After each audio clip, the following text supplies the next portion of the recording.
اعوذ باللہ من الشیطان الرجیم بسم اللہ الرحمن الرحیم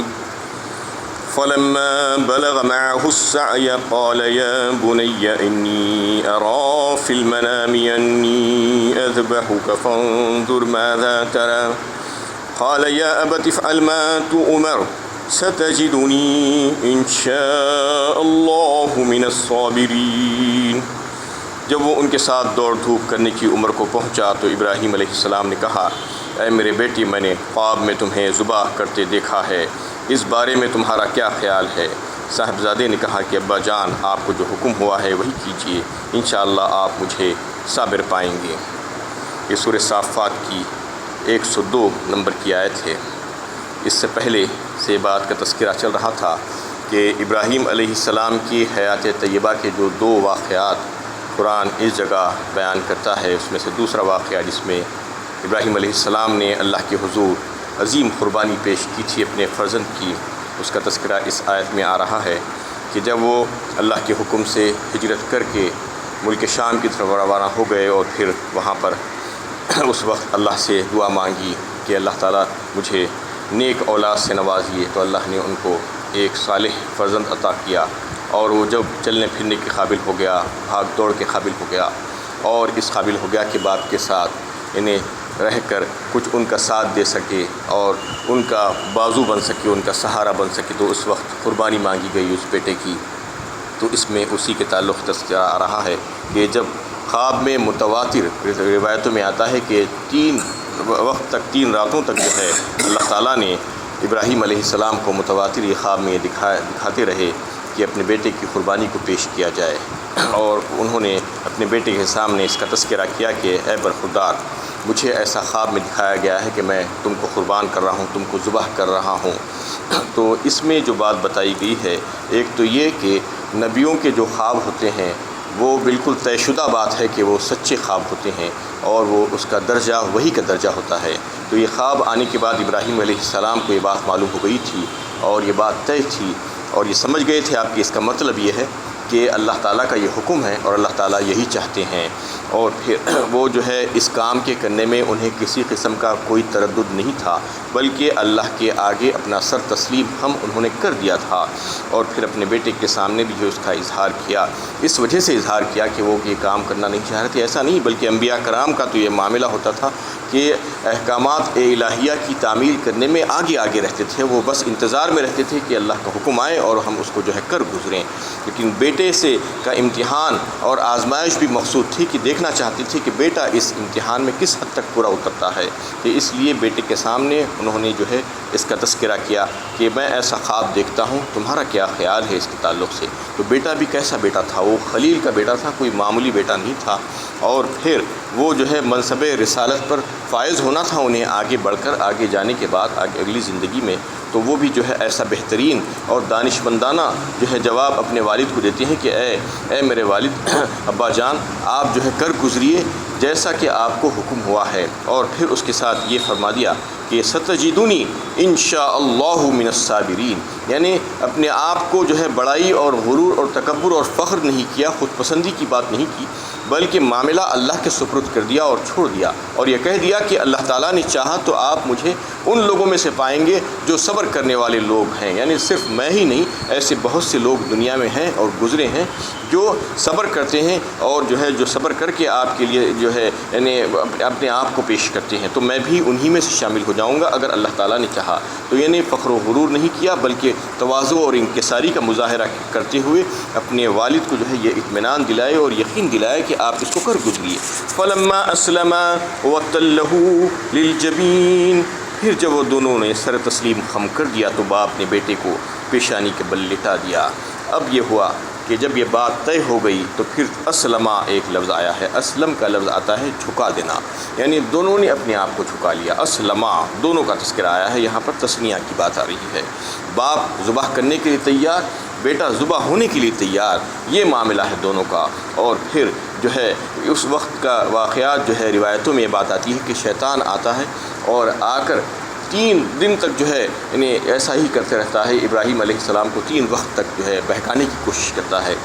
کہ بیٹے کو قربان مت کرو، یہ خواب واب کوئی بات نہیں ہے، یہ اس طریقے سے وہ بہکانے کی کوشش کرتا ہے۔ تو اس وقت ابراہیم علیہ السلام اس شیطان کو کنکریاں مار کر بھگاتے تھے، یعنی 7 بار اس کو مار کر بھگایا تھا۔ تو یہ ادا اللہ تعالیٰ کو اتنی پسند آئی کہ مناسک حج میں اللہ تعالیٰ نے اس کو شامل فرما دیا، اور رہتی دنیا تک حج کرنے والوں کے لیے یہ ضروری قرار دیا کہ جمرات میں جو کنکریاں ماری جاتی ہیں شیطان کو، یہ اسی کی یادگار کے طور پر اللہ تعالیٰ نے اس کو رکھ دیا ہے۔ کہ مینا کے میدان میں یہ واقعہ پیش آیا تھا، جہاں پر حاجی حضرات جو ہے انہیں ٹھہرتے ہیں، قیام کرتے ہیں، تو پھر وہاں پر جمرات میں جا کر جو روزانہ کنکریاں ماری جاتی ہیں یہ اسی کی یاد میں ہے کہ اللہ تعالیٰ نے جو ہے اس کو انہیں ہمیشہ کے لیے محفوظ کر دیا۔ تو اس وقت شیطان آ کر ان کو بہکا رہا تھا، لیکن انہوں نے اللہ کے حکم سے جو ہے اس کو کنکریاں مار کر بھگا دیا۔ اور پھر یہ ہوا کہ وَتَلَّهُ لِلْجَبِينِ، آیت کے دوسرے ٹکڑے میں بیان کیا جاتا ہے کہ جب ان کو پیشانی کے بل انہوں نے لٹا دیا ذبح کرنے کے لیے، تو اس وقت یہ ہوا کہ بیٹے نے باپ سے یہ کہا کہ ابا جان آپ میرے ہاتھ اور پیر اچھی طریقے سے باندھ دیجیے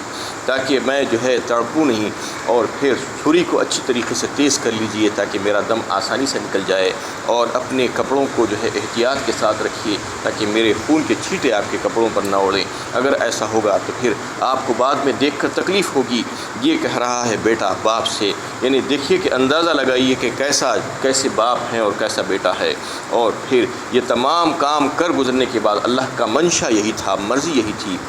کہ جو حکم دیا جا رہا ہے وہ اس کو پورے ساز و سامان کے ساتھ کر گزرو، جو ذبح کرنے کا حکم دیا گیا ہے۔ اللہ تعالیٰ تو یہ نہیں چاہ رہے تھے کہ ذبح کرانا، بس دیکھنا چاہ رہے تھے، آزمائش تھی ایک، اللہ تعالیٰ آزمانا چاہ رہے تھے کہ میرا بندہ کہاں تک پورا اترتا ہے۔ وَنَادَيْنَاهُ أَن يَا إِبْرَاهِيمُ، ہم نے انہیں آواز دی اے ابراہیم، قد صدقت الرؤیا، تم نے اپنا خواب سچا کر دکھایا، انا کذالک نجزی المحسنین، بے شک ہم نیکی کرنے والوں کو ایسی ہی جزا دیتے ہیں۔ اس وقت جو ہے فوراً یہ آواز آئی آسمان سے کہ اے ابراہیم تم نے اپنا خواب جو ہے سچا کر دکھایا، یعنی اس وقت انہیں روک دیا گیا، چھری نہیں چل رہی ہے، چھری چلانے کی کوشش کر رہے ہیں لیکن چھری چلتی نہیں ہے، اور آواز آ گئی اللہ کی طرف سے کہ تم نے اپنا خواب سچا کر دکھایا، اور ہم نیکوکاروں کے ساتھ ایسا ہی معاملہ کرتے ہیں کہ دنیا میں بھی ان کو کسی قسم کی کوئی تکلیف ہونے نہیں دیتے اور بچا لیتے ہیں، اور پھر آخرت میں بھی جو ہے ان کے لیے ان کے اعمال ناموں میں جو ہے نیکیاں ہی نیکیاں لکھ دی جاتی ہیں۔ ان ھذا لہو البلاء المبین، یقیناً یہ کھلی آزمائش تھی، یعنی اطاعت کا امتحان تھا، بس یہی تھا۔ اللہ تعالیٰ تو جو ہے بیٹا دیے تھے اور بیٹے کو کیسے جو ہے ذبح کرنے کے لیے کہتے، لیکن یہ آزمائش اور بہت بڑا امتحان تھا جو اللہ تعالیٰ لینا چاہ رہے تھے، اور اس میں ابراہیم علیہ السلام پوری طریقے سے کامیاب ہو گئے۔ اس میں ایک بات اللہ تعالیٰ یہ بتانا چاہتے ہیں کہ دیکھیے کہ میرا بندہ جس کو میں نے خلیل کہا، اسی وجہ سے کہا تھا کہ یہ اتنے بڑے بڑے آزمائشوں اور امتحانوں میں بھی کامیاب ہو گیا۔ آج ہمارا کیا حال ہے؟ ہم اپنی طرف نظر کر کے دیکھیں کہ ہم جو ہے ایک دمبے کی قربانی بھی دینے کے لیے تیار نہیں ہیں۔ آج اللہ تعالیٰ نے اس رسم کو اتنا پسند کیا، اس طریقے کو، کہ رہتی دنیا تک قیامت تک کے لیے جو صاحب حیثیت جو مسلمان ہیں ان کے لیے ان کے اوپر یہ واجب کر دیا کہ ہر سال عید الاضحیٰ کے موقع پر وہ جو ہے اللہ کے حضور اللہ کی بارگاہ میں قربانی پیش کریں اس کی یادگار کے طور پر۔ تو اس کے لیے بھی ہم تیار نہیں ہوتے ہیں، ٹال مٹول کرتے رہتے ہیں۔ کوئی یہ کہتا ہے کہ ابھی اس قابل نہیں ہوں، اگلے سال دیکھیں گے۔ یہ ہمارا حال ہے۔ ہم جو ہے کچھ اپنا مال بھی خرچ کرنا نہیں چاہتے، وہ تو اپنی اولادوں کو جو ہے اللہ کی راہ میں جو ہے لے جا کر ذبح کرنے کے لیے تیار ہو گئے، اور واقعی میں انہوں نے جو ہے وہ کام کر ہی دیا، لیکن اللہ تعالیٰ وہ نہیں چاہتے تھے کہ ان کا بیٹا قربان ہو جائے، بلکہ اللہ تعالیٰ تو دیکھنا چاہ رہے تھے۔ تو اس میں یہ پیغام ہے ان تمام لوگوں کے لیے جو آج اس قسم کی حرکتیں کرتے ہیں، اپنے مال اور اپنی جانوں کو جو ہے بچا کر رکھنا چاہتے ہیں۔ اللہ تعالیٰ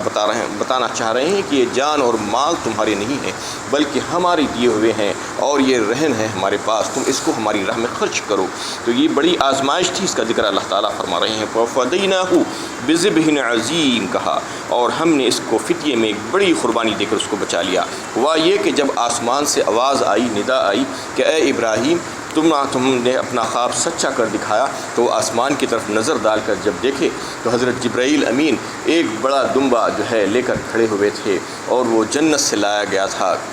ایک مینڈا تھا، تو اس کو ان کے سامنے پیش کیا گیا اور ان کو عطا کر دیا گیا، اور یہ حکم دیا گیا کہ اپنے بیٹے کی جگہ اس جو ہے دمبے کو قربان کر دو، اور اس کو فَدَيْنَاهُ بِذِبْحٍ عَظِيمٍ، عظیم کہا اس میں اس وجہ سے کہ وہ جنت سے آیا ہوا تھا، اللہ کے پاس سے آیا ہوا تھا۔ وَتَرَكْنَا عَلَيْهِ فِي الْآخِرِينَ، اور اس کی تعریف و توصیف ہم نے بعد میں آنے والوں کے لیے ہمیشہ کے لیے چھوڑ دی۔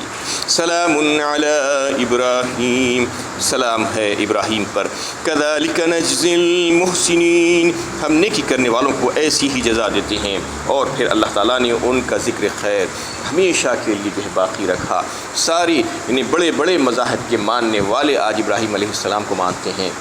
اور ان کی نبوت کے قائل ہیں، اور جیسا جو ہے یہودی ہے اور عیسائی ہے، نصرانی ہیں، اور مشرکین عرب جو تھے وہ بھی اپنے آپ کو جو ہے حضرت ابراہیم علیہ السلام سے منسوب کرنا اپنے آپ کو جو ہے فخر محسوس کرتے تھے۔ اس طریقے سے اللہ تعالیٰ نے ان کا نام جو ہے قیامت تک کے لیے رکھ دیا، سلام علی ابراہیم، اور فرما دیا گیا کہ سلام ہے ابراہیم پر۔ کذالک نجزی المحسنین، اور جو ہے اسی طریقے سے ہم جو ہے جو بھی نیکی کرنے والے جو لوگ ہیں، قیامت تک آنے والے جو لوگ ہیں، اللہ کے فرمانبردار اور اطاعت گزار بندے ہیں، ان کے ساتھ بھی جو ہے ایسا ہی معاملہ کریں گے جو یعنی احسان کے درجے میں نیکی کرنے والے لوگ ہوں گے۔ انہ من عبادنا المؤمنین، بے شک وہ ہمارے مومن بندوں میں سے تھے۔ وبشرناہ باسحاق نبیا من الصالحین، اور ہم نے انہیں ایک اور فرزند اسحاق کی بشارت دی کہ وہ نہایت ہی شائستہ لوگوں میں سے ہوں گے۔ اس کے بعد دوسرے فرزند کا کی اطلاع اللہ تعالیٰ دے رہے ہیں اور خوشخبری دی جا رہی ہے ان کو کہ ہم نے اس کے بعد مزید اور ایک اولاد ان کو عطا فرمائی۔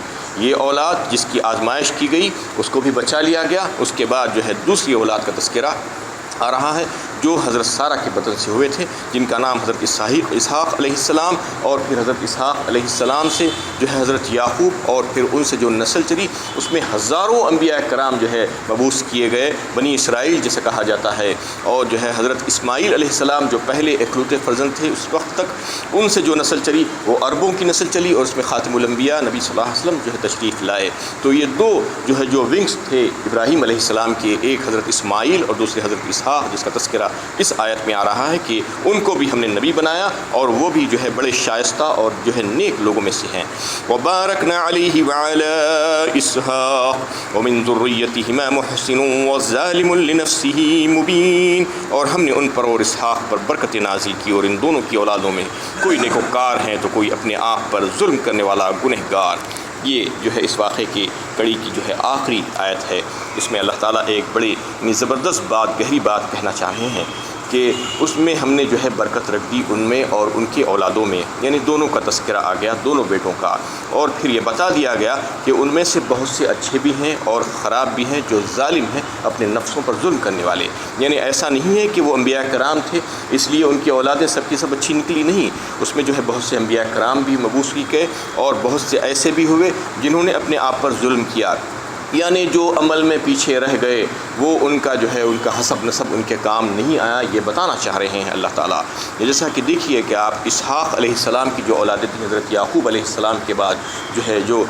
12 قبیلے جو ہوئے بنی اسرائیل کے جو کہلائے، تو اس میں ہزاروں انبیاء تشریف لائے، مبعوث کیے گئے، لیکن جو ہے ان کی اولادوں میں جو ہے بہت سے ایسے ظالم بھی ہوئے جو آج یہودی کہلائے جاتے ہیں اور عیسائی کہلائے جاتے ہیں، نصرانی۔ یعنی ان کے لیے تو جو سورہ فاتحہ میں ہم پناہ مانگتے ہیں ایسے لوگوں سے، غیر المغضوب علیہم ولا الضالین جو کہتے ہیں کہ جن پر اللہ کا غضب، یہ کون تھے؟ جس کا جو ہے مفسرین بتاتے ہیں کہ یہ یہودی ہے، یہودیوں پر اللہ کا غضب ہے، اور جو ہے جو نصرانی جو عیسائی ہیں جو گمراہ ہوئے ہیں ان کے تعلق سے کہا جائے ولا الضالین جو کہا جاتا ہے کہ ان میں سے مت کیجیے ہمیں جو گمراہ ہوئے ہیں، تو ان سے جو ہے اللہ تعالیٰ سے ہم پناہ مانگتے ہیں ایسی قسم کے لوگوں سے۔ تو یہ وہی لوگ تھے جو انبیاء کی اولادوں میں سے ہوئے تھے، حضرت اسحاق اور حضرت یعقوب کی اولادوں میں سے تھے یہودی اور عیسائی۔ اور پھر مشرکین عرب کیا تھے؟ دیکھیے حضرت اسماعیل کی اولادوں میں سے تھے، یعنی کیسے کیسے بڑی یعنی عظیم ہستیاں گزری ہیں جو انبیاء کرام تھے، ان کی اولادوں میں سے جو ہے ایسے نالائق لوگ آئے ہیں،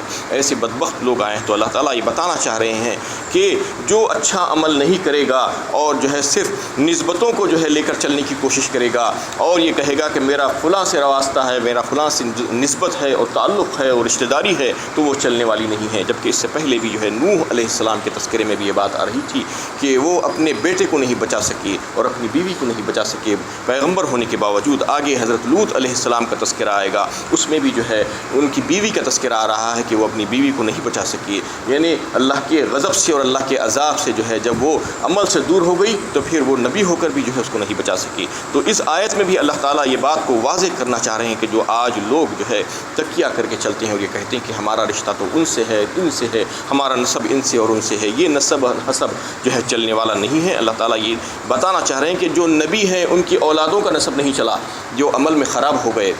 بد عمل ہو گئے، تو جو غیر نبی ہے ان کی اولادوں کا کیا معاملہ ہوگا؟ یہ تو ظاہر بات ہے کہ جو انبیاء کرام ہوتے ہیں وہ تو بہت اعلیٰ درجے کے لوگ ہوتے ہیں انسانوں میں، ان کے رشتہ داروں کو اللہ تعالیٰ جو ہے جب عمل خراب ہوتا ہے تو ان کا بھی لحاظ نہیں کرتی، ان کی بھی کوئی حیثیت اللہ تعالیٰ کے پاس نہیں ہوتی۔ تو جو غیر نبی ہے ان کی اولادیں اور ان کے رشتہ داریاں اور ان کے حسب نسب کہاں سے چلنے والے ہیں؟ لیس بامانیکم ولا امانی اہل الکتاب من یعمل سوءا یجزا به ولا یجد له من دون اللہ ولیا ولا نصیرا۔ سورۃ النساء پارہ 5 میں اللہ تعالیٰ نے اس کا تذکرہ کیا کہ یہ تمہاری آرزوئیں، خواہشیں، تمنائیں جو ہے چلنے والی نہیں تمہاری اور اہل کتاب کی۔ جو کوئی بھی برا عمل کرے گا تو پھر اس کو اس کی جزا اور اس کی سزا ملے گی، مل کر رہے گی، اور وہ اپنے لیے کوئی حامی اور مددگار نہیں پائے گا۔ ولا تزر وازرۃ وزر اخری کہہ دیا گیا، قیامت کے روز جو ہے ہر کوئی اپنا بوجھ اٹھائے گا، بوجھ اٹھانے والا اپنا خود کا بوجھ اٹھائے گا اور اس کا بوجھ کوئی اٹھانے والا نہیں ہوگا۔ تو اس میں یہ بات واضح ہو گئی کہ چاہے کوئی ہو حسب نسب چلنے والا نہیں۔ اللہ کے نبی صلی اللہ علیہ وسلم کی ایک حدیث ہے، یہ بھی سن لیجئے کہ آپ صلی اللہ علیہ وسلم نے فرمایا کہ جس کا عمل اس کو پیچھے چھوڑ جائے اس کا حسب نسب اس کو آگے نہیں بڑھا سکتا۔ یہ صحیح حدیثوں میں سے ہے، انہیں بالکل واضح فرما دیا گیا کہ جس کا عمل اس کو پیچھے چھوڑ دے گا، جو عمل میں جو ہے اچھا عمل نہیں کرے گا، اللہ کے احکامات کو نہیں مانے گا اور فرما برداری سے اپنی زندگی نہیں گزارے گا، تو پھر وہ چاہے اس کا حسب نسب کہیں سے ملتا ہو وہ جو ہے اس کے کام آنے والا نہیں ہے۔ وآخر دعوانا ان الحمد للہ رب العالمین۔